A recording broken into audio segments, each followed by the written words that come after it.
예. 제가 젊었을 때요. 결혼 안 했을 때 머리를 엄청 긴 적이 있어요. 어깨까지 내려오는. 그게 한번 그렇게 해보고 싶더라고. 간섭하는 사람 없을 때. 근데 이제 머리카락을 보다가 보니까 머리카락 어느 날 갑자기 빠지지 않잖아요. 예. 수년에 걸쳐서. 남자의 머리는 하나의 역사 같은 거죠. 한참 탈모할 때 뭐 스트레스 안 받으셨어요? 엄청 받죠. 어. 빠지기 시작하면 불안한 거예요. 이 생에 이제 이게 내 생이 끝나나. 이번 생은 망했다. 망했다. 진짜 망했다. 아니 근데 옛날에 무슨 건강 관련 그런 방송 하시고 그랬잖아요. 예? 거기에 머리카락을 다루진 않았거든. 건강을 잘 알죠. 예. 머리카락이 빠지기 시작하면요. 오늘 빠졌다 하면 오늘 시작한 게 아니라 이미 그게 한 4, 5년 전서부터 그 신체 내적으로 진행이 됐다 그렇게 봐야 된다 그러더라고요. 그러니까 오늘 빠지면 오늘 뭘 한다고 확 나는 게 아니라 다시 그걸 낳게 하는데 또 1, 2년의 과정이 거친다는 거예요. 빌드업 과정이. 그러니까 이 머리카락이요. 탈모가 아니라도 사람들은 빠져요. 하루에 몇십 개씩은 빠져요. 그렇죠. 그리고 또 나고. 네, 또 나고. 네. 근데 나면서 점점점 가늘어지면서 언젠가는 그 구멍이 막혀서 그렇죠. 머리카락이 안 난다. 네. 그러니까 100개 빠지다가 100개 나고 근데 오늘 100개 빠지고 90개 나고 점점 주는 거죠. 그렇지. 네. 여기 그럴 때 이 나라모가 일종의 머리카락의 기초 체력이라고 저는 맞습니다. 보는 거예요. 그래서 이게 다음에 날 때 예. 조금 두껍게 난다든지 이 과정을 거치는 거죠. 맞습니다. 그리고 제가 생각했을 땐 그래요. 머리 나게 하는 것은 이 나라모랑 같이 뭔가 보조제를 먹으면 훨씬 더 효과적입니다. 맞습니다. 네. 이른바 호르몬제. 네. 훨씬 효과적이죠. 그러면 요게 이제 나면서 얘는 두꺼워지고 그러면서 갑자기 진짜 딱 지금 먹어야 될 사람은 내가 보기에 강득구원이에요. 소갈머리. 저번에 한번 봤더니 소갈머리가 비어가는 게 보여. 아, 강덕구원이요? 오, 언제 왔었어요? 저 인터뷰할 때 봤는데 소갈머리가 비어. 그리고 그거 말고도 옛날에 이해식 의원 인터뷰를 하는데 이해식 의원 지금 많이 빠졌어요. 이제. 인터뷰를 하는데 내가 개인적인 고민은 무엇입니까? 물었더니 생각지도 못한 탈모 이야기를 한 적이 있어요. 방송에서. 근데 우리 방송을 안 보네. 나라면 안 드시는 거 보니까. 그런 분들이 효과적이죠. 그러니까 대략적인 라인은 있어요. 라인은 이렇게 있는데 자세히 보면 미용실 가면은 가장 먼저 원장한테 물어보는 게 있어요. 저 윗머리 어때요? 뭐 이런 거 있잖아. 그러면 윗머리 어때요? 그러면은 괜찮습니다. 저번에 왔을 때랑 똑같습니다 하는 경우도 있고 많이 비는데요. 시작하면 그때는 이제 좀 늦기 시작하는 거지. 그러니까 그렇게 드시라 이런 얘기고요. 자, 오늘은 그냥 나라모 방송 같아요. 맨날 똑같은 얘기는 할 수는 없고. 예. 드셨어요, 근데? 지금 이제 먹어야지. 예. 저는 이제 어제도 나라모 얘기를 했는데 3시에 먹게끔 세팅이 돼 있어요. 예. 그리고 자기 전에 새벽 3시에 먹고. 오, 새벽 3시에 주무세요? 4시 정도 자, 4시. 4시. 근데 그거 잘 모르는 사람들이 아침에 전화해가지고. 앉은 건 9시에 전화해가지고. 내가 안 받지, 당연히. 저는 정확하게 11시 넘어서 해요. 11시가 기상시간이죠. 그렇죠. 그쯤. 예.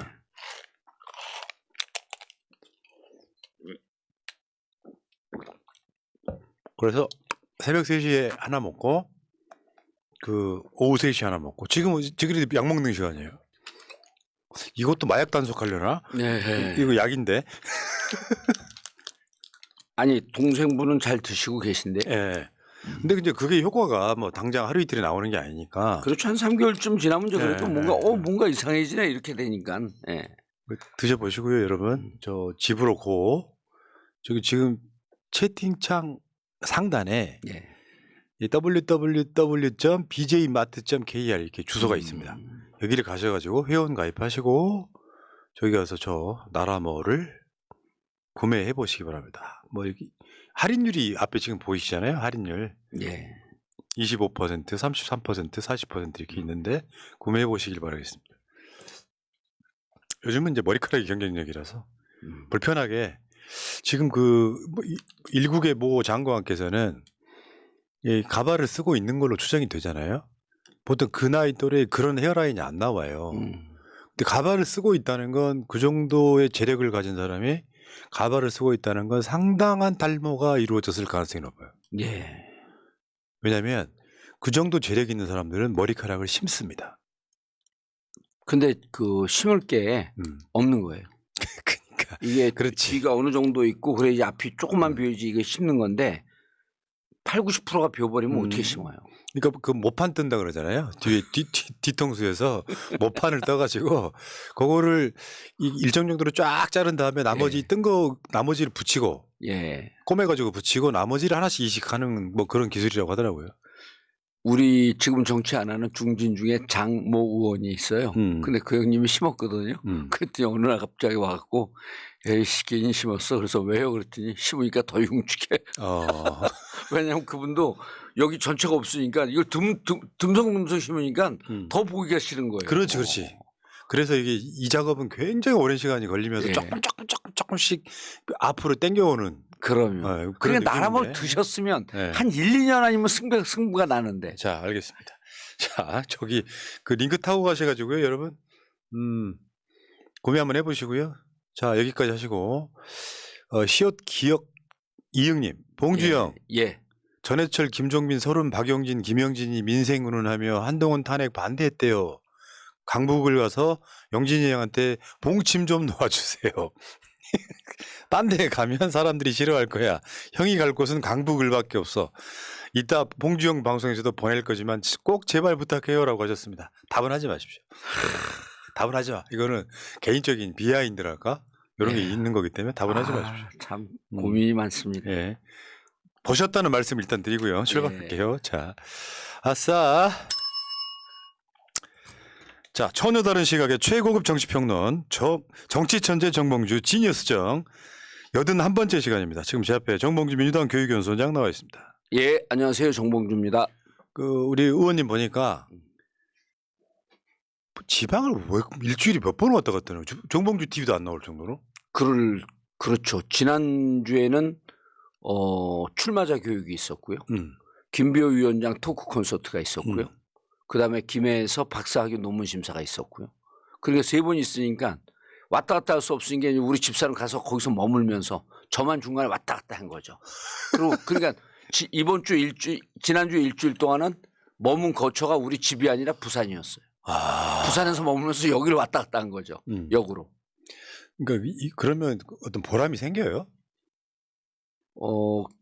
늘 집사람하고 같이 있으니까 전 좋아요, 그게. 아, 항상 같이 있으니까. 가만히 있어봐. 이 양반이 지금 예. 무슨 애처가 코스프레를 이렇게.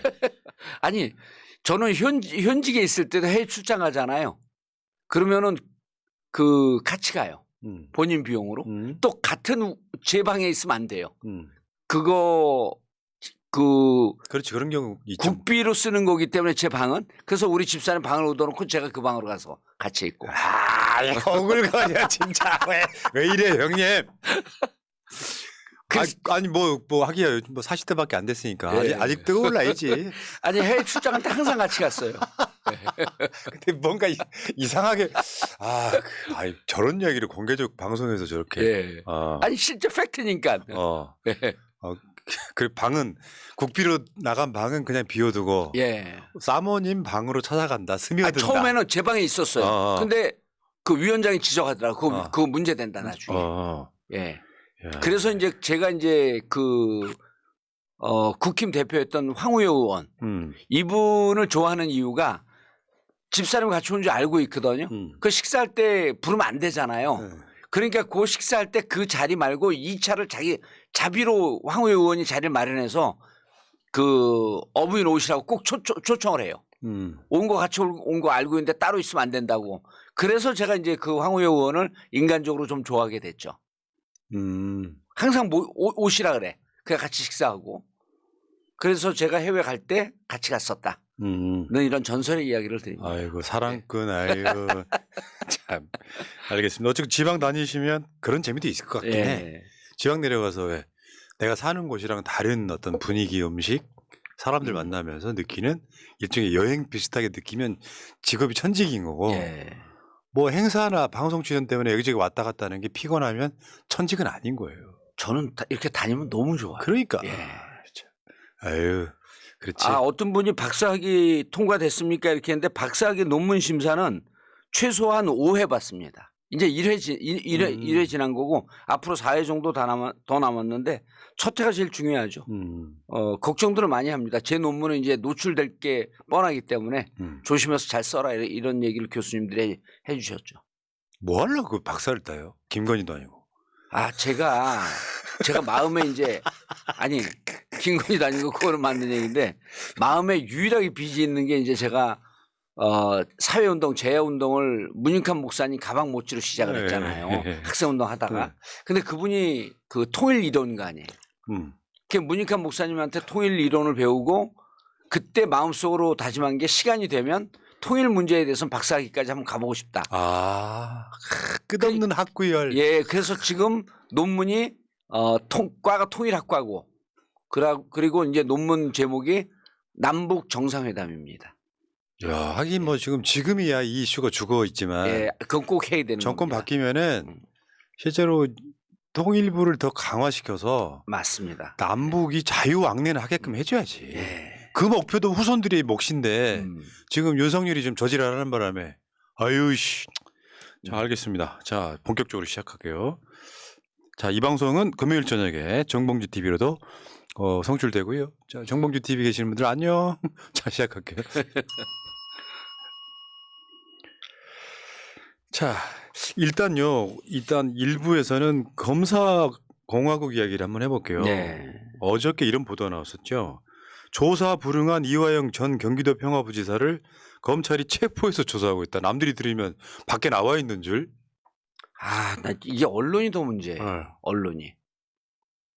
그러니까 지금 구속되어 있는 상태거든요. 그리고 이화영 의원이 변호사하고 문제가 좀 있고 그래갖고 변호사 선택을 못했는데 지금 변호사가 괜찮아요. 근데 변호사를 이화영 의원이 구속돼 있음에도 불구하고 검찰들이 거의 날마다 소환을 해요. 그럼 변호사들도 다른 일정도 있고 그러니까 변호사가 같이 배송 못하는 경우가 있거든요. 근데 그 전에는 이화영 의원이 잘 모르고 변호사가 없는데도 계속 나갔어. 그러니까 변호사가 없는 상태에서 이화영 그 의원의 부인의 주장입니다. 변호사가 없다 보니까 자꾸만 회유한 거예요. 이화영 의원을. 그런 의혹을 받는 거죠. 회유했다는. 그러니까 이제 부인이 계속 그런 거죠. 변호사 없을 땐 나가지 마라. 왜 변호사 없는데 혼자 나가고 자꾸만 검찰의 그 가만히설에 속아 넘어가냐. 그러니까 이제 그때 그 이재명 대표 체포영장 발부 가결되고 구속영장 실질심사 받는 날. 그날 이화영 의원도 또 석방되는 날이었거든요. 그날 또 구속영장 또 실질심사를 받았어. 그래서 구속이 됐어요. 근데 이제 그날 이후로 이화영 의원이 나는 변호사 없으면 안 나가겠다. 근데 그게 정상이잖아요. 그게 정상이죠. 아니 피의자도 피고인도 자기 방어권이 있어요. 근데 이 사건은 지금 체포에 조사한 건은 별건인데 검찰이 언론 플레이를 하더라고요. 뭐냐면은 이화영 전 부지사가 특정인한테 뭐 이중에 스폰 같은 걸 받아가지고 사무실 하나를 냈는데 그 사무실에서 나중에 이재명 대선 선거운동을 했다예요. 완전 별건이잖아요. 완전 별건이죠. 근데 한번 생각 한번 해봅시다. 정치인들 우리 의원님 빼고 굉장히 많은 사람들이 별개로 사무실 운영하는 경우가 암암리에 있어요. 예. 그 자체는 불법이 아니에요. 예를 들면 이낙연 전 대표가 종로에 사무실 내는 거랑 똑같은 거예요. 맞습니다. 근데 이 사람이 뭐 스폰이 있다고 쳐. 나는 뭐 있는지 없는지 모르겠지만 근데 그 스폰을 해준 사람이 이제 분 거예요. 내가 이화영한테 이런 식으로 이걸 해줬다. 근데 이걸 어떻게 엮냐면은 이 사무실이 이재명 그러니까 선거 캠프로스였다를 엮고 있는 거죠. 지금. 예. 이거에 대해서 지금 조사를 하려고 하니까 변호사가 없으면 안 나가겠다 했더니 구치소로 쳐들어와서 체포해 간 거예요. 별건으로 엮으려고 지금 이지랄 하고 있는 거예요. 그 내용을 제가 이제 잘 아는데 이게 워낙 민감하기 때문에 여기서 다 말씀드리긴 좀 그런데요. 그 이화영 의원에게 그 후원해주거나 이런 도와주고 그랬던 사람들이 다 사업하는 분들이거든요. 제가 하나만 말씀을 드리면 대한민국에서 사업하는 분들은요. 검찰이 당신들 뭐 혐의 있습니다. 그러면 그걸 인정을 안 할래 안 할 수가 없어요. 협조를 안 할래 안 할 수가 없어요. 당신이 이렇게 그 사무실 내준 거 그거 이재명 대표 선거 캠프로스였던 거 아니에요? 그럼 그 사업했던 분들은 검찰이 그렇게 물어보면 그런 거로 알고 있습니다. 이렇게밖에 대답을 못. 그렇지. 왜냐하면 만약에 그것을 부인하거나 나는 그냥 뭐 개인 사무실에서 도와줬습니다. 이렇게 되면은 그다음에 이 회사를 요건이 그렇다는 게 아니라 대체로 권력을 갖고 있는 이 검찰에서 국세청 수쳐갖고 세무조사 들어옵니다. 근데 전 단언컨대 예. 이게 애초에 시작이 이화영 개인 사무실이었느냐 예. 아니면 이게 원래 목적이 이재명 선거 캠프로 쓰려고 만들었느냐인데 후자일 가능성은 1도 없다는 거지. 1도 없는 거죠. 개인 사무실로 썼던 거예요. 그리고 이화영 의원은 정치인이거든요. 그리고 본인이 내년 출마하려고 계속 준비하고 있는 와중에 평화부지사도 했던 거예요. 근데 그 와중에 대선이 있었다고 치면 예. 뭐 일종의 참모나 측근으로서 대선에 관련된 일도 했을 수는 있죠. 아니 했을 수 있는 게 아니라 이제 검찰은 제가 지금 검찰의 생리를 좀 알기 때문에 이런 거예요. 이화영 의원이 다른 데 가서 캠프에서 활동을 하다가 쭉 와갖고 오늘 캠프에서 회의했는데 지금 이번에 해볼 만해 한번 뭐 당선 가능성이 있어? 그럼 그 얘기를 들었던 사람들 몇몇을 묶어다가 캠프 회의했다라고 만들어버리면 할 얘기가 없는 거예요. 그러니까 그런 방식으로 해서 이재명 후보라고 지금 이제 저 뭐야 방북 비용 대납 예. 여기 막히니까 또 이 별건을 뚫은 거예요. 다른 걸 한 거죠. 와 진짜. 그래 나는 누가 그러더라. 검사라고는 상종을 하지 말라고. 예. 특수부 검사는. 보세요. 이화영 부지사를 처음에 왜 구속을 했냐면 쌍방울로부터 법인카드 등으로 해갖고 뇌물을 받았다는 이유로 구속을 했어요. 그럼 이 뇌물의 대가성이 있느냐, 그럼 뇌물로 볼 수 있느냐 이걸 갖고 따지고 있다가 그다음에 느닷없이 이화영 이 부지사는 뭐로 엮었냐면 쌍방울이 북한과 사업하려고 보낸 돈이 결국은 경기도를 위해서 했다. 이재명을 위해서 대북 송금을 했다. 이렇게 둔갑을 합니다. 그다음에 여기까지도 이게 안 털리니까 이제는 이화영 개인이 운영한 사무실을 불법적으로 대선 캠프를 썼다. 이거로 지금 3번째로 바뀐 거예요. 그럼 이화영 부지사는 왜 구속을 시켰냐는 거예요. 그러니까 별의 별건을 다 하고 아주 지랄들 하고 있는 거지. 아니 그러니까 뇌물로 했으면 뇌물로 끝까지 가든지. 네. 그렇잖아요. 조국 수사, 이재명 수사가 다 똑같은 방식이에요. 아니 조국도요. 사모펀드로 시작했잖아요. 네. 사모펀드 다 무죄 났잖아요. 사모펀드로 가다가 동양대 표창장으로 끝을 냅니다. 입시비리라고 님이 아이고 내가 가끔씩 조국 장관 관련한 그 기사에 댓글 달리는 거 보면은 이 직들 멀었구나. 너 그 기준으로 너를 털면 더 털릴 거야 아마. 여기 누가 이직이 들어왔어요? 아니 댓글들 보면 있잖아요. 예. 저 포털 기사의 댓글을 보면은 예. 몰라. 뭐 유튜브에 달린 댓글도 보면 몰라. 예. 그래놓고 예를 들면 뭐 한동훈의 자식이나 뭐 이런 경우 있잖아요. 예. 그러면 거기는 깨끗해야 돼. 뭐 이상한 넘어가시고 오늘 주제는 아니니까. 예. 근데 오늘 민주당이 지금 탄핵 대상 3명으로 확정을 했어요. 예. 이동관은 이제 이미 예상이 됐었고 검사만 놓고 봤을 때는 이정섭, 손준성.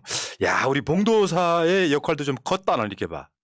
왜냐하면 이게 김우겸 의원이 던졌을 때 예. 요거 사실상 거의 뭐 혼자 왔다시피 했잖아요. 그럼요. 이정섭 이야기는. 예. 그러니까 지금 저번에 한번 김동완 검사 이미 탄핵이 됐고 예. 그러니까 이동관하고 이정섭하고 손준성은 지금 하고 있는데 이동관 뭐 이제 탄핵 이야기는 지금 우리가 방송을 많이 했으니까 검사들 이야기만 해보시죠. 예. 이정섭은 지금 그 일단 저쪽은 프레임이 그런 거죠. 수원지검의 이재명 수사팀장이라서 이 사람을 탄핵하려고 한다. 예. 앞뒤가 바뀌었잖아요. 그렇죠. 누구를 털려면 본인부터 깨끗해야지. 예. 차가 골프장 뒷봐준 거, 마약 수사 지연시킨 의혹, 뭐 이런 거 있잖아요. 예. 그래서 이제 손준성은 여러분들이 많이 알아요. 그 2020년 총선 직전에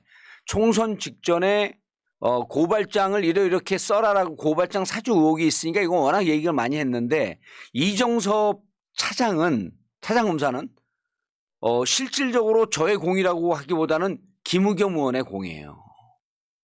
김우겸 의원이 유일하게 이걸 국정감사에서 제보를 받아갖고 폭로를 한 거예요. 근데 국정감사에서 이걸 얘기하는데 시간이 7분밖에 안 돼. 그 쭉 얘기하는데 뭔 얘기인지 사람들이 잘 모르는 거야 이거를.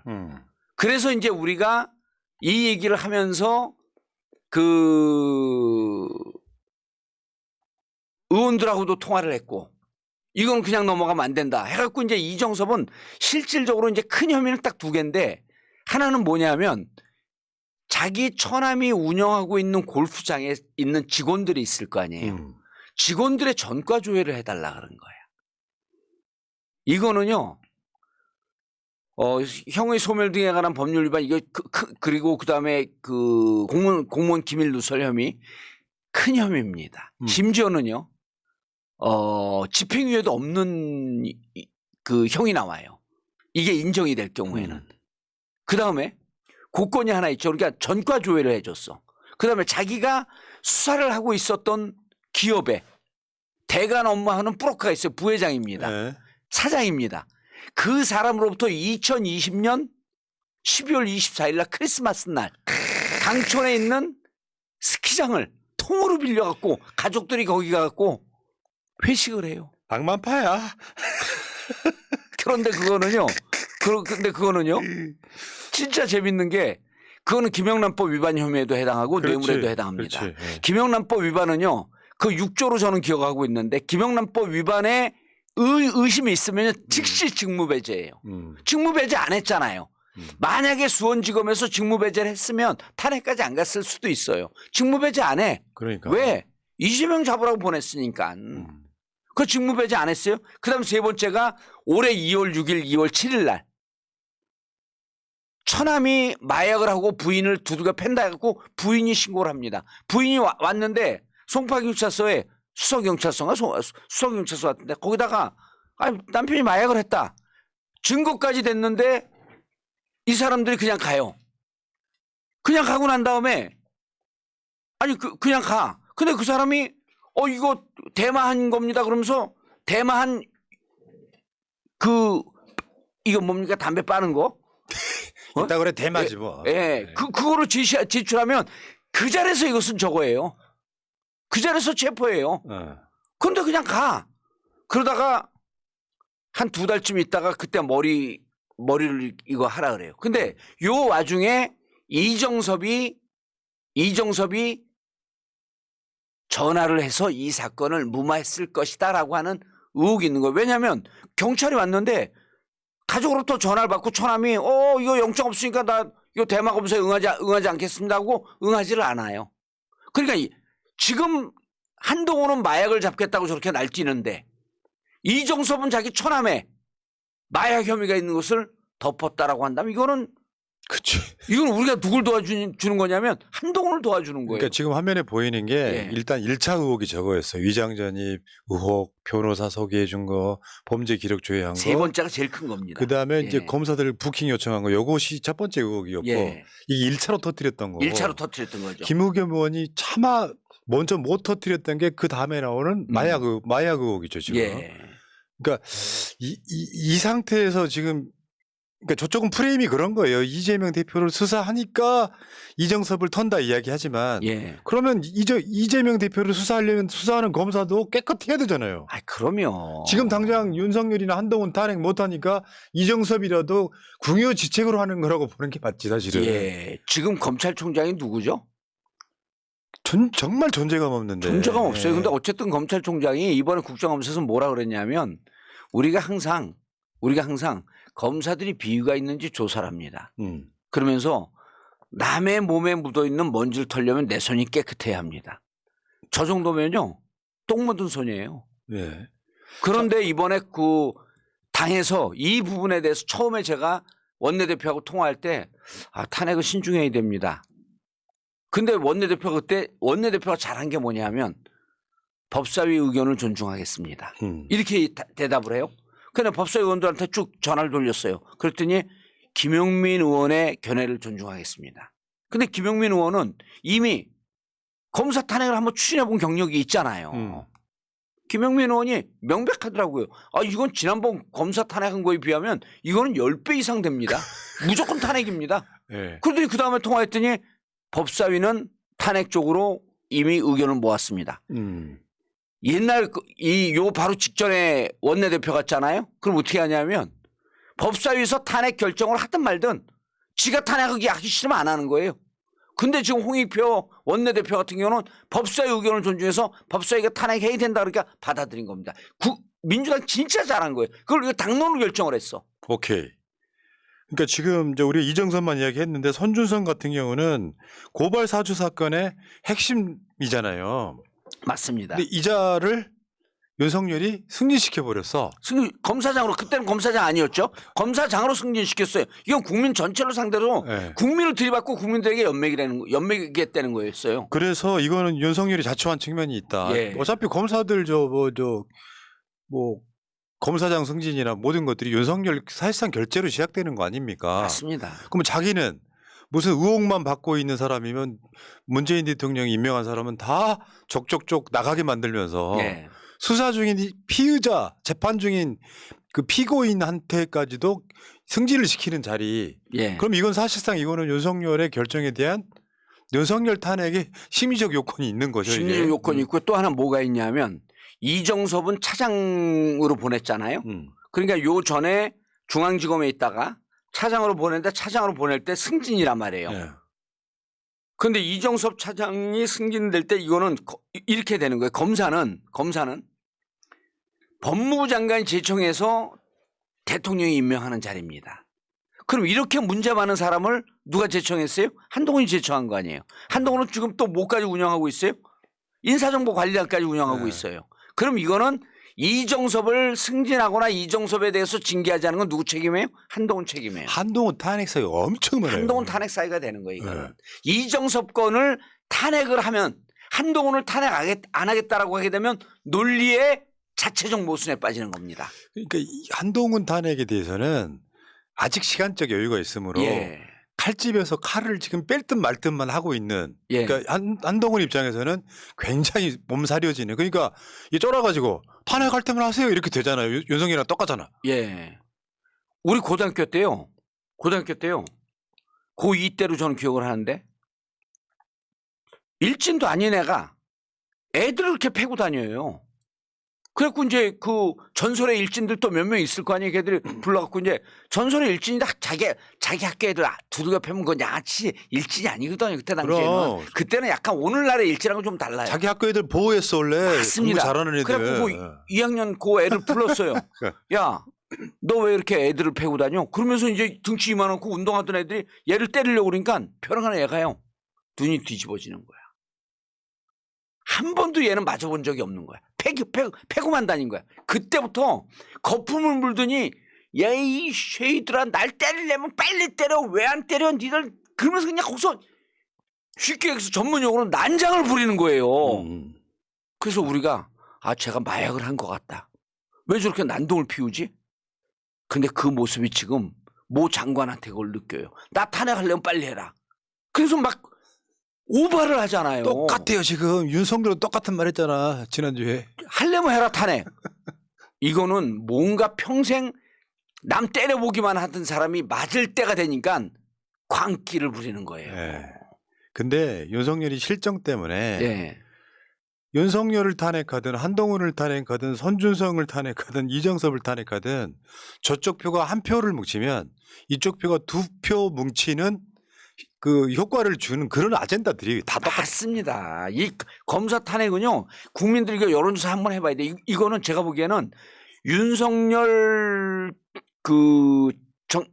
한 70%가 넘게 나올 거예요. 검사 탄핵은. 그러니까 윤석열이 1년 반 지나면서 국민들한테 어떤 의제를 던져도 무조건 반대 60이 이제 국룰이 됐어. 딱 형성이 됐죠. 국룰이 됐어요, 진짜. 그래서 제가 보기에는 이번에 검사 탄핵을 당론으로 결정한 거, 지난번에 김용민 의원이 탄핵한 거는 그 유성 간첩 조작 사건인데 지금도 승진하고 있는 그 검사를 겨냥한 거거든요. 강동훈인가 강동훈이지 뭐 그래요. 근데 그거는 김용민 의원이 개인적으로 했어요. 김동완은 그 김용민 의원이 개인적으로 하면서 시간이 많이 걸렸는데 이건 지금 당론을 채택한 거 아니에요. 민주당이 엄청난 일을 해낸 겁니다. 근데요, 여러분들 예전에 몇 개월 전에 국회에서 대장동 특검하고 김건희 특검이 통과되면서 그 날짜가 제깍제깍 다가오는데 다음 달로 다가왔습니다. 김건희 특검, 대장동 특검이 날짜가 12월 27일로 다가온 거예요. 핵심은 이런 거라고 봐요. 민주당도 빌드업을 해야지. 근데 윤석열이 지금 오늘 국회에서 이제 노란봉투법과 방송 3법 통과하는데 당연히 거부권 행사할 걸로 예상이 되잖아요. 예. 그건 그렇다 치고 이제 국회에서 패스트트랙이네 뭐네 거쳐가지고 지금 이제 통과시킬 수 있는 시한이 12월 27일로 다가온 겁니다. 예. 12월 27일이 네. 이제 패스트 트랙이 네. 끝나는 날이죠. 네. 그러면 이제 이게 김건희 특검, 저는 대장동 특검은 큰 의미가 없다고 생각해요. 예. 근데 김건희 특검은 윤석열 본인의 문제에 훨씬 더 가깝죠, 대장동이랑. 그 대장동의 그 이제 대장동 특검의 수사 범위는 정의단 안이 이 뭐랄까 채택이 된 거죠. 채택이 예. 돼갖고 예. 부산저축은행 거의 수사를 안 해요. 근데 물론 이제 수사를 하다 보면 또 부산저축은행까지 갈 수도 갈 있겠죠. 수밖에 없습니다. 갈 수밖에 없습니다. 근데 김건희 특검을 지금 12월 27일 날 이제 그 즈음해 가지고 이제 통과를 시키게 되면 어제 나온 뭐 보수적 여론조사도 한번 볼까요? 어제 나온 보수 여론조사. 예. 지금 어제 나온 게 이게 조원 CNI예요. 뭐 제가 그렇게 신뢰하지는 않습니다만 김건희 특검 찬성 63.9, 반대 33.9. 상황이 이렇거든요. 야, 이게 그 윤석열 대통령 국정수행 지지도하고 똑같이 나오네요. 그러니까 어떤 상황에서도 똑같아요. 지금 예를 들어서 윤석열 탄핵을 하면 어떻겠습니까라고 해도 표정 비슷하게 나올 거야. 예. 조금 빠질 수는 있겠는데 매우 공감한다가 56.2예요. 저거 보수적 여론조사예요. 조원 씨에. 예. 그러니까 그냥 공감도 아니고 매우 공감한다가 56.2예요. 국민적으로는 김건희 특검을 찬성하고 있잖아요. 지금 사실상 만장일치. 예. 근데 윤석열이 여기서 거부권 행사하면 어떻게 될까요?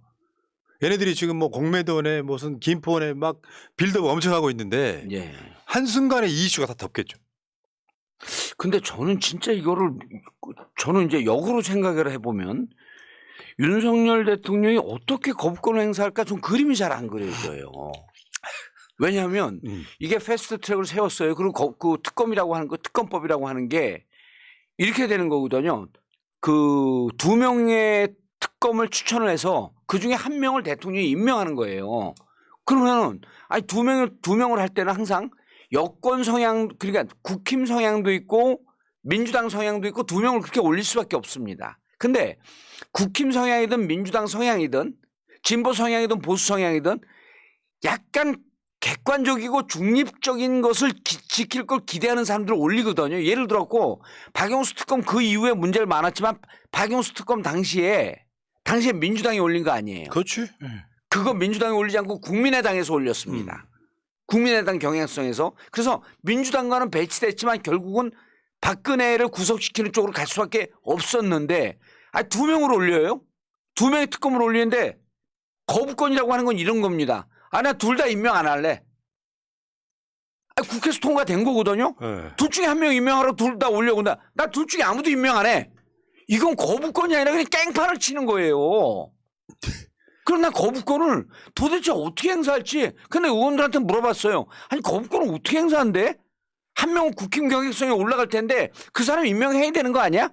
그러니까 김건희 특검을 아예 하지 말라고 할 수는 없는 거거든요. 근데 지금 푸나님도 그러고 많은 분들이 상상하는 게 김건희 특검 하지 마라. 이러고 원천적으로 봉쇄할 거라는 얘기를 하는 건데. 아니 그런 거 차원이 아니라 예.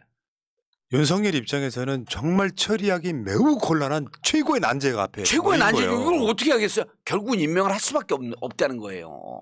그러니까 문제는 지금 김건희가 또 윤석열이랑 또 이번 달에도 또 뭐 미국 가고 막 간다 그러잖아요. 예, 11월에 가죠. 사람들은 김건희가 이런 의혹이 해소 안 된 상태에서 나대는 게 너무 싫은 거예요. 부부가 세트로 비호감으로 찍혀 있는 상태. 예.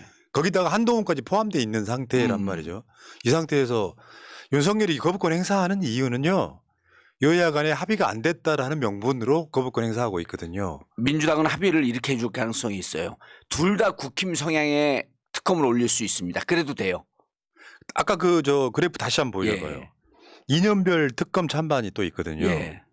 그러니까 진보는 당연히 한 90%가 찬성을 하지만 예. 중도에서 결판이 납니다. 중도가 70% 정도가 찬성할 거예요. 67.4. 맞아요. 이게 반대가 30.4. 요게요.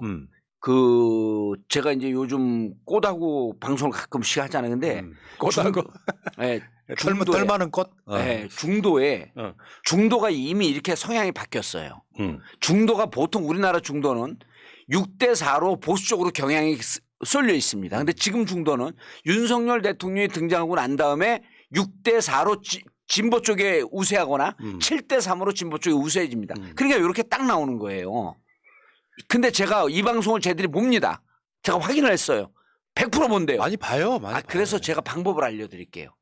26일 날 12월 26일 날 윤석열 김건희 부부가 해외 순방을 나가는 거예요. 그래서 임기가 끝날 때까지 계속 해외 순방을 다니는 거야.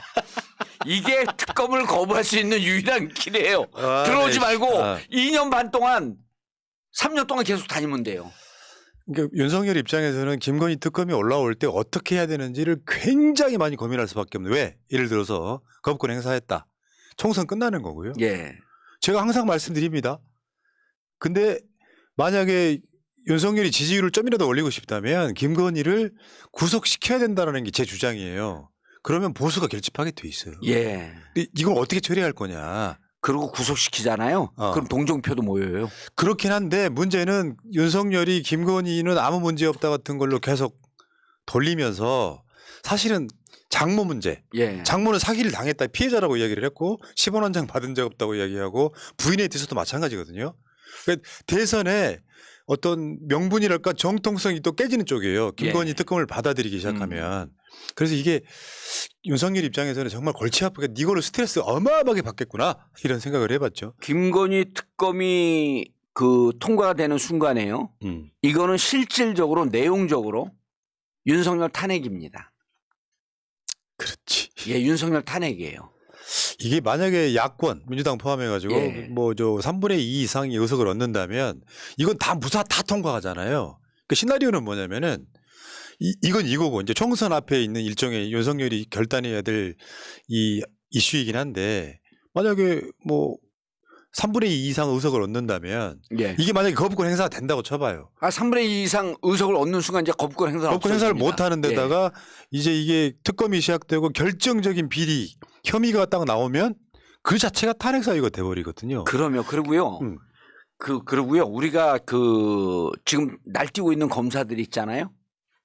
이게 만약에 그 특검이 되고 3분의 2 이상 의석이 확보되잖아요. 지금 제가 이제 징후가 여기에서 나와요. 우리가 검사 한 40-50명 공천한다 그랬잖아요. 그렇게 예측을 했었는데 내년에 두고 보십시오. 검사 출신들 10명도 공천 못 합니다. 다 빼고 있어요, 지금. 윤석열 지킬 사람들이 사라지는 거지, 나중에. 그리고 3분의 2 이상 우리가 의석수 확보하잖아요. 그러니까 그 야권 연대가 3분의 2 이상 정도 의석이 확보하게 되면 검찰들이 그때부터 윤석열의 비위를 흘리기 시작합니다.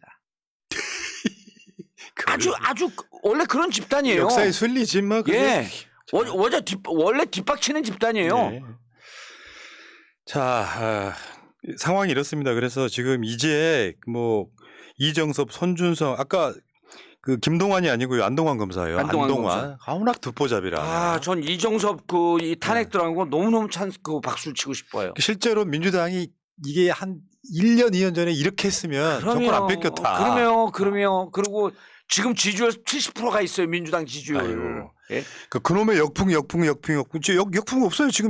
지금 상황에서 오늘 한동훈 탄핵을 추진했더라도 전 역풍 없다고 봅니다. 예. 그게 아까 말씀드린 김건희 특검에 찬성하는 사람이 63.9잖아요. 이게 사실상 국민들이 김건희 꼴 보기 싫다 치워라 이런 뜻이거든. 이거 김건희 특검 찬성하는 사람이 64% 반대 34%인데요. 이게 보수적으로 됐잖아요. 객관적으로 조사하게 되면 70% 가까이 됩니다. 이거는요.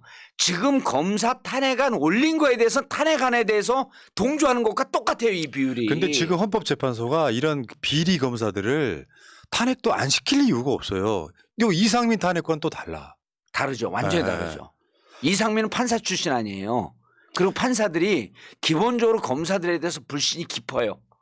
검사공화국 끝장내는 시작점이 됐어요. 이제 한번 가봅시다. 네. 자, 여기까지 하시고요. 다물후예님 감사합니다. 고맙습니다. 자, 지금 오늘 또 뭐 민주당 국회의원 모시는 그런 이야기 비슷하게 하던데 실제로 지금 이준석 신당 이 국면과 총선이 지금 이제 5개월 정도 앞으로 다가온 상황에서 소위 말하면 꿈틀대는 비명계라는 소리가 나와요. 예. 탈당할 것이냐, 주저앉을 것이냐. 마치 지금까지 꾸준히 공부 안 했던 사람들이 시험 닥쳐가지고 담탓하는 모습을 너무 많이 보이는 거죠 지금. 저는 여기에서 요 비명 그룹 중에 한 분이 누구라고 이제 실명 거명은 하지 않겠는데 역대 가장 불공정한 경선이 될 것이다라고 이렇게 언론에다 대고 얘기를 했어요. 있어요. JM이라고. 이따가 다시 자막으로 나갈 건데 뭘. 아 그래요? 근데 저는 묻고 싶어요. 지금 당원 그 후보 경선이요. 당원 당규에 결정이 되어 있어요. 당원 50%, 민주당 지지자 50%거든요. 어떻게 불공정 경선을 하죠? 나는 그분들한테 진짜 만나면 묻고 싶어. 어떻게 불공정 경선하니? 뇌피셜만 가득한 거 피의식. 그럼 이렇게 할 거예요. 아마 자기들을 평가에서 하위 몇 프로에 10%나 20%에 놓고 하위 10% 20% 놓은 걸 혁신이 안처럼 40% 감점 30% 감점 이런 제도를 만들 것이다. 이 제도는 원래 민주당 안에 있어요. 그리고 평가를 대표나 원내대표나 지도부에서 이렇게 저렇게 할 수 없게끔 평가 항목이 10대까지가 넘습니다. 그걸 시스템 공천이라고 합니다. 시스템으로 누가 이렇게 저렇게 할 수가 없어요. 난 무슨 얘기를 하는지 모르겠어. 그러니까 본인들이 당원들의 민심을 얻지 못해놓고 탓을 이재명 대표 탓하고 있는 그런 모양새거든. 아니 저도 어느 지역으로 가라고 그래요? 그러면서 아까 어떤 분이 뜸 들여다 밥 타겠네. 난 뜸을 들인 밥을 해본 적이 없어요 아직. 근데 어느 지역을 가든지 간에 반명과 반명 중에 핵심이 이겁니다. 대표를 우리가 여기서 그 말씀 여러 번 하시잖아요. 대표가 설사 이낙연이라고 할지라도 우린 대표 체포 동의안에 가결표를 던질 수 없다. 왜? 검찰 독재고 검찰 탄압이라고 얘기하고 있는데 당 대표를 저들의 손아귀에다 이렇게 갖다 바친다? 2번씩이나 팔아먹었어요. 2번씩이나? 뭐 배드럽니까? 닭이 울기 전에 3번 배신한다고? 그래서 저희는 이 상황에 당대표를 검찰 손아귀에 털어놓은 사람을 어느 당원이 용서하겠냐는 거예요. 그건 결과가 나와 있는 거 아닙니까? 그러니까 제가 계속 말씀드려요. 또 말씀드릴게요. 여러분들의 죄는 당원을 모독한 죄예요. 이재명에 대한 배신은 2번째라니까요. 당원을 모독한 죄예요. 당원을 모독한 죄예요. 네. 그래서 보니까 지금 이제 뭐 이준석 신당으로 가네마네 자기 꽁짝꽁짝 하는데 제가 결론부터 미리 말씀드리면 지금 옛날하고 다릅니다. 지역에서 뭐 저 대의원 자기가 임명한 대의원 중심으로 권리당원들 몇 사람만 포섭하면 공천 통과되던 시절은 지났어요. 지났습니다. 사람들이 다 유튜브 보고 있는데 뭐냐면 프레임이 짜여진 거야. 이재명의 뭐 반대에서의 문제가 아니라 이 사람들은 윤석열한테 그러니까 윤석열 지지율을 보시면 30%대밖에 안 나오잖아요. 폭정하고 있다는 건데 이 양반들이 민주당 지지자이거나 당원이란 말이에요. 윤석열을 이롭게 한단 말이죠. 그러면 이 사람들은 비명계가 누가 나오든 상관없이 이미 프레임 안에 들어가 있는 거예요. 예. 배신자, 내부 총질러, 말하자면 저 친일파 같은 그런 느낌이 있단 말이죠. 그래서 여론조사를 어느 지역을 가봐. 다 집어넣어봐. 그러면 대안이 없는 경우를 제외하고는 실제로 그 현역 국회의원인 사람이 지지율이 안 나오고 그 지역에서 열심히 밥 깔고 있는 사람 지지율이 더 잘 나오는 걸로 계속 분위기가 가고 있잖아요. 예. 이게 대세야. 대세입니다. 요거를 지금 이재명 대표 탓을 하면서 이러고 있는 겁니다. 예. 예를 들어서요. 윤영찬 의원 지역구에 일찍이 깃발 꽂은 현근택 변호사가 있잖아요. 현근택 변호사가. 현근택 변호사의 프레임은 간단합니다. 나는 이 캐치프레이즈를 쓸지 어쩔지 모르겠지만 거기다 이렇게 걸면요. 이재명과 싸우는 윤영찬, 윤석열과 싸우는 현근택 누가 진짜 민주당입니까? 이거 경선 때 이러고 물어볼 그렇죠. 거예요. 당원들에게. 윤영찬은 계속 이재명과 싸우고 현근택은 윤석열과 싸우고 있는데 누가 진짜 민주당입니까? 그게 바로 그거예요. 그 문제라고. 친명 비명의 문제가 아니라. 그럼요. 아니 이재명하고 싸우라고 국회의원 만든 거 아니잖아요. 누가 당대표 아니 그 당대표에 진짜 보수적인 당대표가 있다고 할지라도 예를 들었고 이낙연이라고 예를 계속 듭시다. 저는 이낙연이 당대표 있어도 잘못한다고 지적을 하겠지만 검찰이 이낙연 체포동의안을 가져와요. 그걸 어떻게 찬성을 합니까? 그걸로 끝났다. 이를테면 그런 거예요. 그걸로 그 끝났다. 말 같지도 않은 소리 하면서 그분에 대해서 문제제기를 하고 있는 당원들에게 왜 당원들 얼굴에다가 또 그 먹칠을 하냐고요. 근데 그분들이 그러면 지역구 활동이나 의정 활동을 잘했느냐라고 또 우리가 분석해 드렸어요. 예, 여기서 그 예. 공약 분석을 하시더라고요. 하나도 거의 뭐 아예 안 한 수준이거든요. 예. 새날이 분석한 거 아니에요?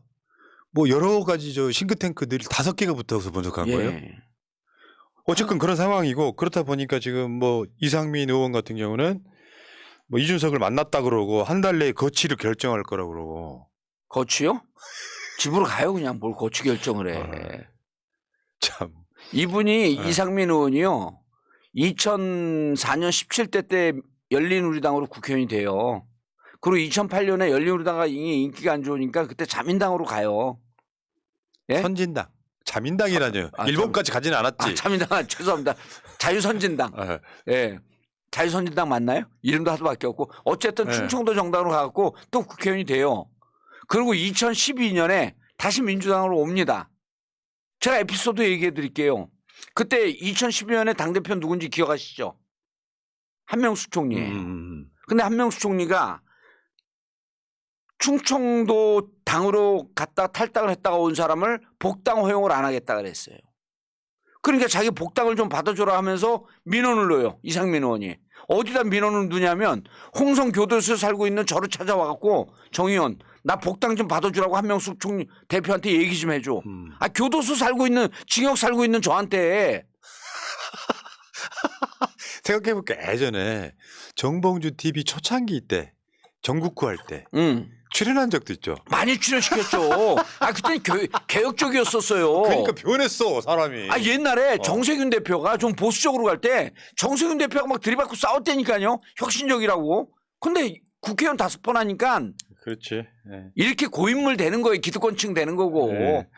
그래 여기 방송을 통해서 개인적으로 인간적으로 친분이 있지만 이제 더 이상 만날 일도 없을 것 같으니 이상민 의원님 20년 그 국록을 먹었으면요 많이 드셨습니다. 이제 고만 묵으라. 집으로 가세요. 요즘 연락 안 하시죠? 연락 안 하죠. 그리고 변호사 자격증 있으니까 변호사 하세요 그냥. 그게 사실은 여러분들이 속으시면 안 되는 게 아무리 비명이고 친명이고를 떠나서 자기가 경선에서 이길 생각이 있는 사람들 이런 소리 안 합니다. 그러면. 그러니까 떨어질 게 뻔히 보이니까 이제 이재명 대표 탓만 하고 있는 건데 맞아요. 한 사람 더 볼까요? 예. 이원욱도 탈당 시사하는 발언을 언론에 나와서 해요. 난 그게 더 악질적이야. 언론에 나와서 말하자면 이재명 대표 들으세요. 나 나갈 수도 있어요. 누가 겁낸답니까? 뭐 방송 나가가지고 탈당할 것 같은 뉘앙스로 방송하는 걸 보고 인간들 진짜 미쳤구나 거의. 미쳤어요. 제가 그 가결파들 반명으로 깃발을 들었던 사람들 심리가 이거예요. 이재명 대표가 총선 전에 죽을 줄 알았던 거예요. 그래서 이재명 대표를 난도질을 하고 있었습니다. 이렇게 건재할 줄 몰랐죠. 그분들이 살 수 있는 방법이 딱 하나 있어요. 안 알려줍니다. 그러니까 이게 진짜 그거 쫓아할까 봐 안 알려줍니다. 그러니까 알려주지 마세요. 예. 진짜 알려주면 큰일 납니다. 그러니까 그 사람들의 제가 갈 곳이 없어져요. 이재명 대표가 77.77% 당선되고 나서 예. 이제 총선이 제깍제깍 다가오니까 비명인 사람들 입장에서는 계속 언론 플레이만 해대면서 결국 이재명 대표를 구속시키려고 한 거잖아 솔직히. 그럼요. 그래서 비대위 만들어가지고 자신들은 당수 공천 받겠다라는 생각을 했던 거잖아요. 예. 이거 우리가 몰라? 그런데 이재명 그 사람들 플랜이 어긋나 버린 어긋난 거지. 거예요. 이재명 대표가 건재하게 나와버렸어. 건졌죠. 아 그리고 심지어는요. 뭐 추정입니다, 여러분. 뇌피셜입니다. 저는 대선 경선 때도 우리 자료 저쪽에다 흘려준 사람들 많거든요. 이게 이재명의 비리다 하면서 대장동 흘려준 사람들 많은데 저는 이번에 당대표 되고 난 다음에도 야 검찰 그거밖에 못해? 좀 제대로 잡아놓어. 이렇게 얘기한 사람이 부지기수였을 거라고 봐요. 예. 그분들 왜 민주당에 있습니까? 가면 되는 거예요 그냥. 가세요. 선택지 많습니다. 근데 아까 말씀하신 거 김종민 의원 역대 가장 불공정한 공천이 될 것이다. 이게 아까 말씀하신 반복이 될 수 있는데 이해찬 대표 때 시스템 공천 때문에 예. 180석 얻은 거거든요. 맞습니다. 거기서 예. 더 시스템 공천이 됐으면 됐지. 이재명 사천을 될 수 없는 그런 민주정당에서 될 수 없어요. 불가능합니다. 예. 예. 오늘 또 조응천도 그런 얘기했지. 질식할 것 같대요. 미치겠네. 공부 좀 하고 뭔가 독재랑 좀 싸우고 질식할 것 같다니. 아니 제가 아까 캐치프레이즈 해줬잖아요. 조응천 의원한테도 제가 한 말씀 드릴게요. 이재명과 싸우는 조응천 또 윤석열과 싸우는 땡땡땡 그 사람이 누가 진짜 민주당입니까? 그 사람이 무조건 경선에서 이깁니다. 야, 이게 이상민, 이원욱, 김종민, 조응천 스스로가 그냥 아우팅을 하는구나 아주. 거기 피모 씨도 좀 넣어주세요. 피모 씨, 박용진? 자, 지금 내가 봤을 땐 그래요. 백약이 무효일 거예요. 윤석열하고 똑같아요. 이 사람들 지금 당원들한테 찍힌 거, 국민들한테 찍힌 거는 무슨 짓을 해도 저는 백약이 무효일 거라고 생각해요. 그게 한번 본인들이 한번 뒤집으려고 했던 것 중에 하나가 작은 노력이 뭐냐면은 국정감사 때 막 대차게 막 잘하는 거 있잖아요. 예. 그런 정도로 그 수박이라고 하는 그 외피 안 벗겨져요. 진짜 오랜 시간 동안 노력하지 않는 이상 아마 친 이재명이 돼서 5년 지나도 좀 안 벗겨질 겁니다. 왜냐하면 체포 동의안 가결이 너무 큰 인상을 남겨버려요. 맞습니다. 2번씩이나. 예. 첫 번째는 가결은 아니었죠. 이제 가결에 준하는 느낌이었지. 예. 첫 번째도 한두 표 차이로 가결이었어요. 그게 뭡니까? 그게 당을 그냥 아주 피박살을 내버리고. 그러니까 이제 본인들은 두 가지 포석을 두고 있는 것 같아요. 나한테 사실상 이재명 계 없이 경선 쉽게 통과할 수 있게 해줘라라고 하는 시위. 그러면서 탈당을 하더라도 지역구 사람들한테 내가 이재명 쪽 사람들한테 들들들 벗겨가지고 탈당 안 할 수가 없었다. 입이 짜락하는 거잖아 지금. 맞습니다. 그리고 제가 하나 더 예견할게요. 지난번에 단수공천 몇 명 됐다 그랬죠? 한 40명 가까이 됐었죠. 예. 30 몇 명이죠. 그분들 다 좀 요상해졌잖아요. 예. 다 수박되고 뭐 그랬다고 그 푸나님이 말씀하시지 않았나요? 그렇지. 다시 한번 보여드릴게요. 예. 말씀하세요. 그런데요. 제가 예견합니다. 이재명 대표는요. 공평무사하게 공천하고 본인이 관여하지 않기 위해서 않는다라고 하는 것을 누구에게도 명백히 보여주기 위해서 이번에 단수공천 없습니다. 다만 당원당규에 이런 게 있어요. 사고된 당부 있어요. 의원이 선거법이나 이런 걸 아웃됐다든지 의원이 없는 지역 그거는 전략공천을 하게 되어 있어요. 그러지 않고 현역 의원이 있는 지역은 무조건 경선입니다. 단수공천 없습니다. 그래서 가장 좋은 방법은요. 시스템 공천으로 예. 웬만한 지역구 다 경선해가지고 그 수박이 올라올 수도 있어요. 그거 어떻게 막아? 결국 그것도 이제 당원들의 뜻인데 단수공천 리스트 다시 한번 예. 보여드릴게요.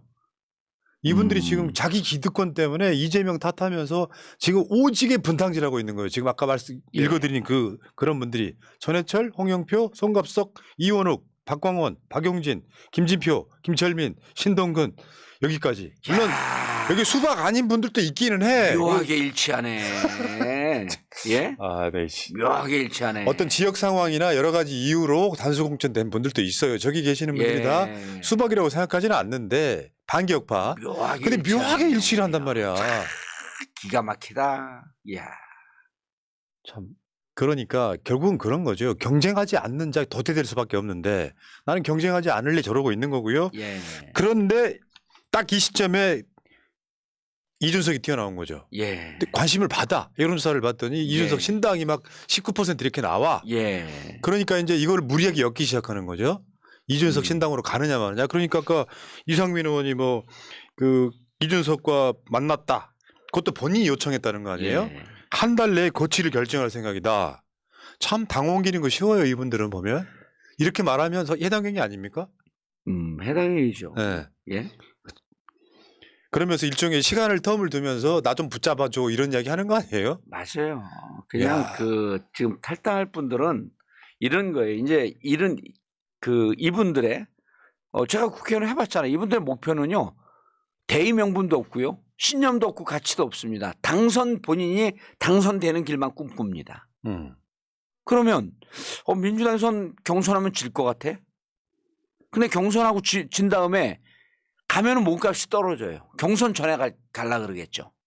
근데 이준석 쪽에서는 지금 말씀을 이렇게 하잖아요. 영남에서 승부 보겠다. 지금 이준석 쪽으로 가려고 하는 민주당의 수박파들이 주로 수도권입니다. 이준석 입장에서는 별로 메리트가 없는 분들이에요. 그러니까 창당 과정에서 예를 들면 현역 국회의원들의 힘을 좀 빌릴 수는 있어도 결국은 버려지는 카드라고 보는 게 맞죠. 국힘 의원들이 YG, 이준석, 유승민 신당의 의미가 있고요. 지금 이준석이 지금은 뭐 뜨고 있는데 결국은 유승민 의원이 가야지 힘을 받습니다. 그리고 유승민 의원이 가면 장담컨대 7에서 10명 정도 현역 의원들이 합류합니다. 이준석을 보고는 합류를 안 해요. 근데 그럴 때 민주당의 수도권의 현역 의원들이 합류한다? 이게 뭔 의미가 있을까? 잡탕 정당 되는 거예요. 지금은 그런 정당은 오히려 환영받기 힘들어요. 오히려 정통 보수를 표방하고 민주당에서 오는 분들이 나는 사실 정통 보수였었다. 조응천 정도는 좀 맞아요. 왜냐하면 박근혜 정부 때 청와대에 있었잖아요. 그분은 약간 보수적 성향을 주장해도 돼. 근데 그렇지 않은 예를 들어 이현우 의원 같은 분들이 나는 사실은 민주당에 있었지만 위장한 그래서 진보였었다. 보수였다. 이건 얘기가 안 되잖아요. 운동권이었잖아. 운동권이었잖아요. 그래서 제가 보기에는 거기에 갈 수 있는 간다고 해서 지금 이제 존재감 없는 금태섭 신당 있잖아요. 금태섭을 만나갖고 지금도 허세를 부려요. 이준석을 만나갖고 우리가 필요한지 한번 물어보겠다 이런 뉘앙스를 얘기를 해요. 필요 없어요. 웃기고 있네. 필요 없어요. 금태섭이나 양양자는 사실 의석 한석 없기 때문에 힘들죠 현실적으로. 존재감이 없습니다. 그리고 이준석 쪽에서는 그분들이 온다고 표 안 와요. 오히려 영남에서 정통 합리적 보수를 표방하는 보수신당을 표방하는 게 더 낫죠. 그 지점은 그렇게 보죠. 이준석은 총선 목표가 아니고 대선 목표다. 그러니까 완전히 쫄망한 보수 정당을 다시 일으켜 세우는 깃발을 세우겠다. 맞습니다. 그리고 결국 망한 국힘에다가 자기가 나중에 접수한 뒤에 내가 대선 후보가 되겠다는 큰 그런 그림이거든요. 지금 현재로서는. 그러니까 이준석이 만약에 이번 신당을 한 10석 이상 어떻게 만든다면 제가 봤을 때는 이준석은 대선 주자 되는 거죠. 그렇죠. 근데 이제 거기서 이제 유승민 의원도 있고 유승민 대표도 있고 이제 그러니까 저는 이렇게 보면 돼요. 그때 탄핵 이후에 실패했던 바미당 시즌 2다. 그때 너무 급히 나갔고 그리고 그때는 총선도 없었잖아요. 근데 지금은 총선이 있기 때문에 바미당 시즌 2로 하면서 잘 조직화하면 성공 가능성이 있다. 특히 영남에서. 그러니까 지금 떴다방이 하나 떴더니 예. 저 동네에 외치고 있는데 뒷동네에서 들썩들썩하는 사람들이 있는 겁니다. 그러면 나도 갈게 근데 저기서 관심 없어요. 그러니까. 예. 자, 근데 지금 이준석 신당, 조국 신당 이렇게 나오고 있는데 지금 선거제 개편 문제는 지금 어떻게 돼가는 거예요? 왜냐하면 이게 안개 속이면 오리무중이라서 실제로 정치 그림 그리는 사람들 미치는 거거든요. 선거제 개편은 지금 아마 거의 제가 봤을 때 데드라인이 한 달도 안 남은 것 같은데. 미칠 거 없습니다. 매번 선거제 개표는 이렇게 항상 데드라인에 딱 걸려갖고 합니다. 예상은 어떻게 되세요? 그러면 병리평으로 회귀할 가능성과 예. 연동형 비례대표성을 가져갈 가능성 어떻게 보세요? 연동형 비례제로 안 갈 것 같습니다. 안 간다고요? 예. 그러면 병리평으로 간다고? 병리평으로 갈 가능성이 좀 더 높다고 봅니다. 물론 다수당들이 의기투합하면 그렇게 되겠지. 예. 그러면 일단 이렇게 되면 이준석 신당 등은 좀 힘들어지는 측면이 생기는 거고. 이준석 신당은 지역에서도 해볼 만해요. 대구, 경북. 대구 지금 대구 계속 열을 올리고 있는데 PK에서 오히려 3파전 벌이면 1등으로 나올 지역 꽤 많습니다. PK에서. 그럼 병리평으로 돌아갈 가능성이 없다는 근거는요? 그냥 뇌피셜? 그거는 이제 저도 좀 민감하기 때문에 말씀을 좀 드릴 수가 없지만 거의 그렇게 갈 것 같습니다. 내부적 문제가 그럴 수 있다라고 이야기를 들은 거를 나한테 전해주시는 정도로 내가 이해할게요. 예. 그리고 지금 민주당에는 입장이 없습니다. 그냥 끌려갑니다. 그게 전략일 수 있네 지금 상황은. 그러니까 지금 사실 저는 이렇게 생각을 합니다. 그러니까 윤석열이 너무 못하면 이자를 끌어내리기 위해서라도 사실 병리평이 필요한 건 사실이고. 최대 공약수가 그거예요. 지금은 선거제도의 개혁과 정치의 진일보한 측면을 먼저 갈 것이냐 아니면 윤석열 탄핵과 임기 단축이 더 중요한 이슈냐 어느 것을 더 큰 가치로 볼 것이냐라고 하는데 후자로 가는 거예요, 자꾸. 그러니까 대의를 생각하면 회귀하면 안 되지만 예. 대의 그러니까 시대적 소명을 생각하면 회귀하면 안 되지만 이게 윤석열 꺾고 가는 게 먼저다. 끌어내리고 난 다음에 시스템을 좀 더 장기적으로 보면서 시스템을 개혁하자라고 하는 이게 더 설득력이 있지 않겠느냐라고 보는 거예요. 나중에 제가 조만간 새날 유튜브 커뮤니티에 투표 한번 붙여볼게요. 예. 우리 당원과 지지자분들은 병립형을 선호하는지 아니면 연동형 비례대표제를 선호하는지는 한번 투표 한번 해보겠습니다. 그럴 때 지금 푸나님이 정리한 그 논조가 꼭 들어가야 됩니다. 정치 개혁이 우선적이냐 아니면 윤석열 임기 단축이 더 우선적인 과제냐 요걸 반드시 묶어서 물어봐야 됩니다. 자, 그러면 여러분들께 일단 즉석에서 한번 투표를 붙여볼게요. 예. 병립형으로 돌아가야 된다라고 생각하는 분 1번. 예. 그래도 정치 발전을 위해서 연동형 비례대표제로 가야 된다 2번. 자, 투표 시작하십시오. 아니 근데 병립형으로 돌아가서 윤석열을 끌어내리는 게 더 우선적 과제다. 요게 섞여야 된다니까요. 예. 근데 너무 혀가 길어지는 것 같아요. 예. 1번이 나오잖아요. 예? 이럴 수밖에 없어요. 지금은 과제가 정치 개혁도 중요하지만 정치가 민주주의가 완전히 몰락하고 있는 시점에 윤석열 끌어내는 게 더 과제다. 야, 진짜 예. 이런 측면이 있네요. 보람 PD 한번 보여주세요. 저거. 오늘 노란봉투법 노동조합 및 노동관계조정법 일부 개정 법률안 예. 대안 이원우 기권했습니다. 노란봉투법. 아휴, 그러니까. 야, 정말. 그러니까 저게 탈민주당 하고 있는 거예요, 이제. 예? 뭔 저런, 누구는 기권한 거예요, 이게 도대체. 한 명, 딱 한 명. 기권 이원우. 예. 반대 없고요. 다 퇴장을 했을 테니까. 예. 야, 기권 1인. 아, 나머지 이게 그 빈 사람들은 그 불참이죠? 그렇겠죠. 예. 예. 찬성 173, 예. 지금 반대 없고 기권 1인 이원욱. 저거 용서돼요? 내가 비명 친명을 떠나가지고 기본적으로 민주당의 가치 중에 저거 용서돼요? 예. 저는 이원욱 의원은 그 탈당계 곧 낼 것 같은데요. 그러네. 저 정도 예. 되면 그 정도면 이게 탈당계 당론이었잖아요, 지금. 야, 그러면서 분탕질을 하면서 이재명 대표와 민주당 탓을 하면서 오지게 아이고 여론조사가 무섭긴 무섭구나 이거. 탈당 헤어질 결심. 예. 아, 이게요. 뭐의 대자뷰냐면은 2019년 12월 19일인가 20일쯤에 공수처법을 그 표결합니다. 그 공수처법에 이게 당론 찬성해요. 근데 그때 기권한 사람이 있어요. 금태섭 기권합니다. 그리고 결국 저쪽으로 가잖아요. 그 프로세스를 밟는 것 같아. 그러네. 그 발자취를 쫓아가는 것 같습니다. 설마 했더니 당론은 무조건 찬성해야 됩니다.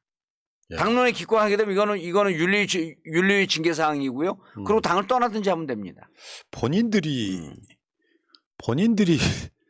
야, 이건 진짜 너무 이건 아니네요. 예. 알겠습니다. 어쨌건 간에 뭐 자기들 스스로 명분 만드는 빌드업인데요. 예. 정치인들께 제가 한마디 부탁드릴게요. 친명이든 비명이든 상관없이 민주당 정치인들한테. 여러분들 머릿속에 당원과 국민이 있습니까? 없는 사람이 너무 많아요. 맞아요. 예. 그냥 한 3선쯤 12년쯤 국회에 있으면은 그게 내 자리인 줄 알고 내 땅인 줄 알고 당원들한테 잘 보이는 노력이 그게 잘못된 겁니까? 예. 그러면 왜 정당을 하십니까?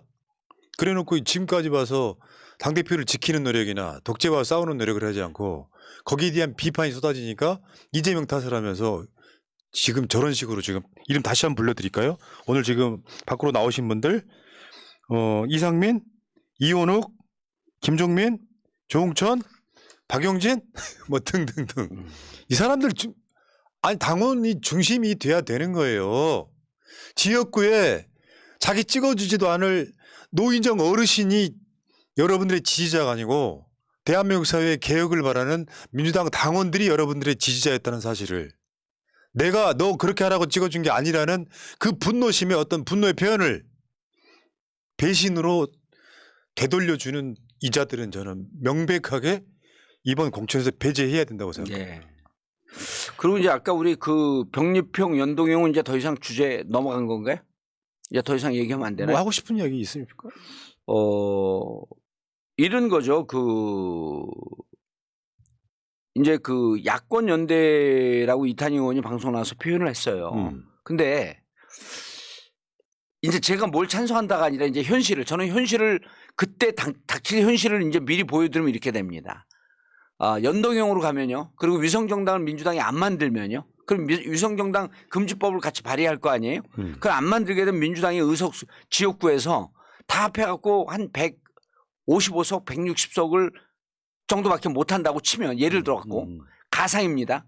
그럼 나머지 45석 내지 40석 정도를 몰아야지 탄핵 투표가 됩니다. 이게. 아니면 개헌 투표가 돼요. 그러니까 윤석열 임기를 종료시키기 위해서는 탄핵도 있고 개헌도 있지만 40석의 의석이 필요한데 이분들이 민주당의 우호적인 분들이지만 그때 당시에 가면 이 40명의 국회의원들이 본인들이 캐스팅 보트를 쥐고 있다는 것 때문에 민주당을 계속 괴롭힙니다. 전 탄핵 못 간다고 봐요. 이렇게 되면. 그래서 병립형으로 가게 되면 역사의 퇴행 맞습니다. 그런데 지금 우리에게 있는 과제는 윤석열 임기 단축이라고 하는 것이 더 과제라고 한다면 민주당이 일사불란하게 180석 이상으로 가는 이러한 전략적 선택이 맞는 것이지. 오케이. 그러고 난 다음에 이렇게 역사의 퇴행을 진짜 역사의 퇴행은요. 병립형으로 돌아가는 게 역사의 퇴행이 아니라 윤석열 대통령의 임기를 마치는 게 역사의 퇴행입니다. 공감.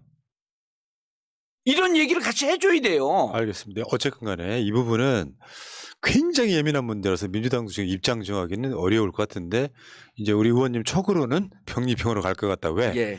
국민의힘과 이게 생각이 일치하기 때문에 참 어처구니가 없네. 자, 알겠고요. 오늘 방송은 여기서 마치시자고요. 예. 너무 스트레스 받지 마시고 오늘은 7시에 정봉주 TV에서 또 신박한 이야기 좀 해주시고 꼭 새날에 다 안 털어놓고 반을 남긴단 말이야. 아니요. 형님 그러시기 있기없기. 아유, 그래야지 새날도 살고 우리 같이 먹고 삽시다. 아니 계열사도 먹고 살아야 될 거 아니오. 그러니까요. 뭐 싫어서 하는 말이 아니고 서로 이제 상부상조하는 같은 계열사이기 때문에. 그러면 감사하고요. 채팅창에 다물 후회님 아까 이성진님 77.7% 당원들을 무시해 두고 보자 하셨고요. 시크 대마왕님 감사드리고 오울롱이님 당원들 무시해 두고 보자 하셨습니다. 고맙습니다. 호아빠님이 200석 되면 일사불란해지기는 할까요? 했는데요.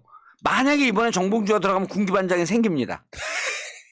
지금의 의원과는 조금 그 분위기가 달라집니다. 육성 같은 재산. 상병 마로봉 뭐 이런 거지. 자, 정치 천재 정봉주 81번째 방송 마치고요. 새날은 이따가 한 30분 후에 다시 오고요. 그리고 정봉주 TV는 7시에 뵙겠습니다. 고맙습니다. 예, 감사합니다. 민주주의 평화 통일 다 죽어간다. 이대로는 놔둘 수 없다. 자, 다시 한번 해보는 거야. 자, 다시 한번 싸우는 거야. 자, 손 맞잡고 어깨를 걸고 우리 함께 이기는 거야. 자, 다시 한번 해보는 거야. 자, 다시 한번 싸우는 거야. 자, 손 맞잡고 어깨를 걸고 우리 함께 이기는 거야.